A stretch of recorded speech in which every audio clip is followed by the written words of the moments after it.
RV owners, behind me is a 2025 Thor Chateau 21v, and this is what I would consider an entry-level Class C. It's bare bones, it's pretty basic, but if you're looking for just a good Class C RV to get across the country, go traveling, this might be for you. Let's take a look at it. I'll tell you what I like about it, what I don't like about it, and give you my honest tech perspective on it. Starting with the outside, again, it is a very basic unit. Not a whole lot of thrills and frills, but that is kind of what they are designed for. If I was going to put this in good, better, best, it would probably be in the good range, but in its price range, it's pretty solid. Coming along the outside, you have a small storage compartment down here at the bottom. This is going to be probably for your tools and stuff. Towards the back, you have a larger storage compartment. You can fit some larger items in here, and there's definitely adequate lighting inside of here. You have a fresh tank gravity fill. I love seeing these still because some newer RVs are actually starting to eliminate this with more advanced plumbing systems like the Nautilus panels, and you're not going to have a fresh fill, but if you're trying to fill from jugs, this is the way to go. Right up above me, we have a Solera awning made by Lippert. On the back here, you'll see there is no ladder, and that is because it has the new Lippert folding ladder system. I've been asked a bunch about this, and I was originally kind of on the fence about what they were doing here. I thought it was more about cost cutting, but to be honest with you, ladders are a good point where rear walls can leak. Not having a ladder permanently mounted to the RV means a few things. You've got like 30 less screw holes in your RV, no roof protrusions on the RV because of it, and your ladder stores neatly over here in the compartment when it's not in use, meaning you don't have to worry about the neighbor's kids trying to climb your ladder and get on your roof. You don't have to worry about hitting it on nothing. So I'm actually kind of a big fan of this system, but I'll admit I didn't start off that way. Coming around to the street side, 30 amp short cord, which is expected on a unit of this size. Back here, I'm going to show you something that kind of confused me and I wasn't a big fan of here. Is you have your city water connection as well as, I imagine, a black tank flush, but it's not labeled. It's already confusing enough for RV owners to figure out which one they should be hooking up to without proper labeling, but then on top of that you have two separate inlets here. Now, I'm a big fan of the brass inlet. I would love to see all of them be that. I'm just not sure why they used two separate types of inlets, and on top of that did not label them, so I'm going to take a few points off there. Moving along, we have a Suburban tankless water heater. Water heaters of the tankless variety, in my opinion, I've said it before and I'll say it again, they're all pretty much the same. They're not for everybody. Look up the pros and cons of the tankless. Not everybody likes them for what they're doing. So maybe it will, maybe it won't work for you, but as far as brand of them, I wouldn't focus too much on that. And looking above that, we do have a Suburban furnace, and it has a stupid furnace vent. You guys have seen my video on that. These furnace vents will cost you a little bit more time and money if and when something does happen to your furnace. But let's be real, it's an RV. Eventually, it will need to be diagnosed or repaired, and not having an access door out here makes it kind of a pain because whatever cabinet it is behind this will have to be taken apart and the furnace pulled out in order to test or replace anything. That's just my technician nitpick. Now down here we do have a 4,000 watt onboard generator from RV Mobile Power. These have been popping up all over the industry. We used to only see Onins. These other ones have moved in. I don't have too much of an informed opinion because I haven't serviced a whole lot of these yet, which may be a good thing. But either way, you do have a 4,000 watt onboard generator. The small compartment off to the left of that is going to house the onboard propane cylinder. So not a whole lot of thrills and frills on the exterior. What I will say, since this is a technician-based review, is that the exterior has all been sealed really well. It's all been done pretty neatly. And previously I haven't said the greatest things about Thor, but this is a really solid unit. And, you know, normally I find quite a few issues when they come in, but this one has been pretty solid so far through my walkthrough. If you want an example of some of those sealants they're doing better on, you usually find tons of gaps around things like this, but this is a nicely molded part that was installed properly, no real big gaps. It's not sitting all wavy, it's sitting on there real nice, and everything's sealed up really nice. And that same thing has followed the entire RV. The exterior looks really great. Let's go check out the inside. Coming inside, you'll see that not much has changed when you look at it from face value.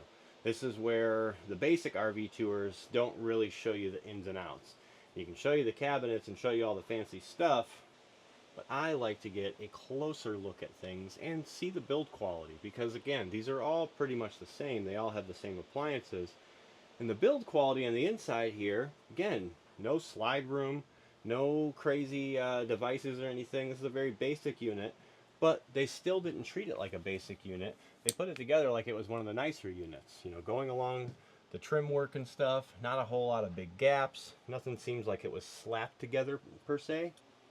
So fit and finish is looking great, which is something that I've seen since 2024 make great improvements across many brands. Improvements in RV quality as a whole is good for everybody out there. And I want to make sure I keep pointing out that the past year or so I've seen some tremendous improvements. I'm sure many of you would be pretty surprised to hear me say anything good about Thor, but if I'm being honest and I'm being unbiased, I have to share the good and the bad, and there's a lot of good here. So let's keep looking at some of that good. Above the cab, which we're not even going to cover, it is basic. It is a Ford Econoline chassis, basic radio, basic van chassis up front here. No complaints there because it's the classic Ford Econoline chassis. Above that, you do have your upper bunk here like most Class C's do. You have a window off to the left of that, and you have a small TV mounted up here on a swivel to the right. So this TV will actually swing out so that you can view it from the dinette over here. It shares one TV. Coming back over here to the bunk, we have a vent above here. There is no fan. It is a very basic vent, but these have been used for decades. So no fancy Max Air fans or anything like that, but if it works for you, it works for you, and you can always upgrade to the Max Air. Now, I think my daughter would personally love this unit because there is a little snack corner over there. You've got your little spot for your drinks and maybe a snack or two. Basic kitchen, not a whole lot of counter space, but not a whole lot of space to afford for a counter space. You have a 2-burner cooktop, sink over here. You got 3 drawers below the cooktop and a cabinet below. And you've got a microwave and a 12-volt refrigerator.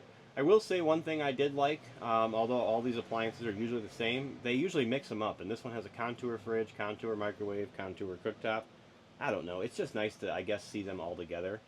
But again, focusing on fit and finish, I mean, even the bead of caulk around the counter looks really nice.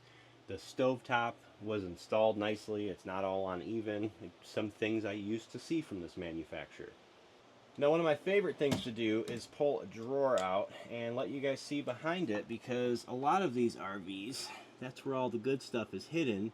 It's behind these drawers. And I'm going to go ahead and give this one about a 7 out of 10. I don't see a lot of garbage back there. It looks like we have good wiring management. I did spot something right back here.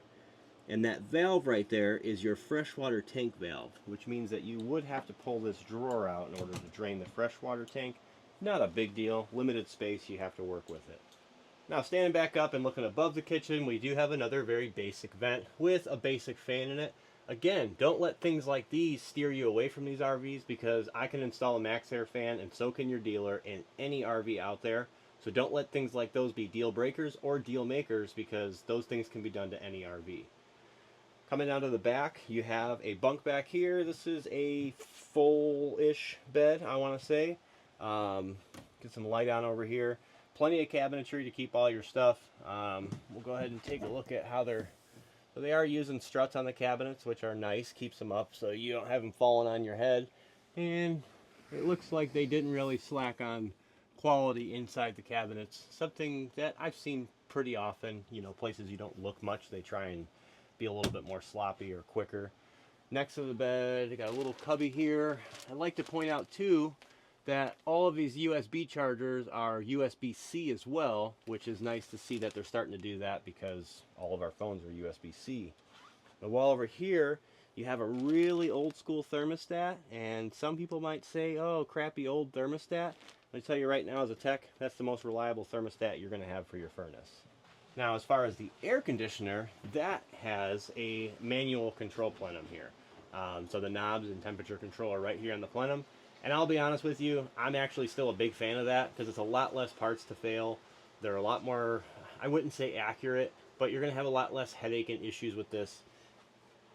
And you've also eliminated a wall thermostat, which is a common reason that RV air conditioners short cycle. On the note of the furnace, on the outside we talked about not having access. Not as big of an issue here because this style of furnace is actually pretty easy to access from the inside here. Had that been a standard like 35,000 BTU, it would have been a pain, but I'll take my comment back about the stupid furnace door because these furnaces are actually pretty simple to work on. Above that furnace, you do have a wardrobe here. You have your bunk ladder for the above cab bunk, and you have a little bit of space for your clothes, and you have one drawer below that. I will kind of take some points here because these mirrored paneled doors, whatever you want to call them here, the cabinet doors, these mirrors are always super loose in here. They're just kind of flopped in here. A real simple bead of adhesive or silicone on the inside would prevent that. I've done a lot of warranty claims for that. It's something that I would have thought they would have improved by now, but again, that's a really simple nitpick.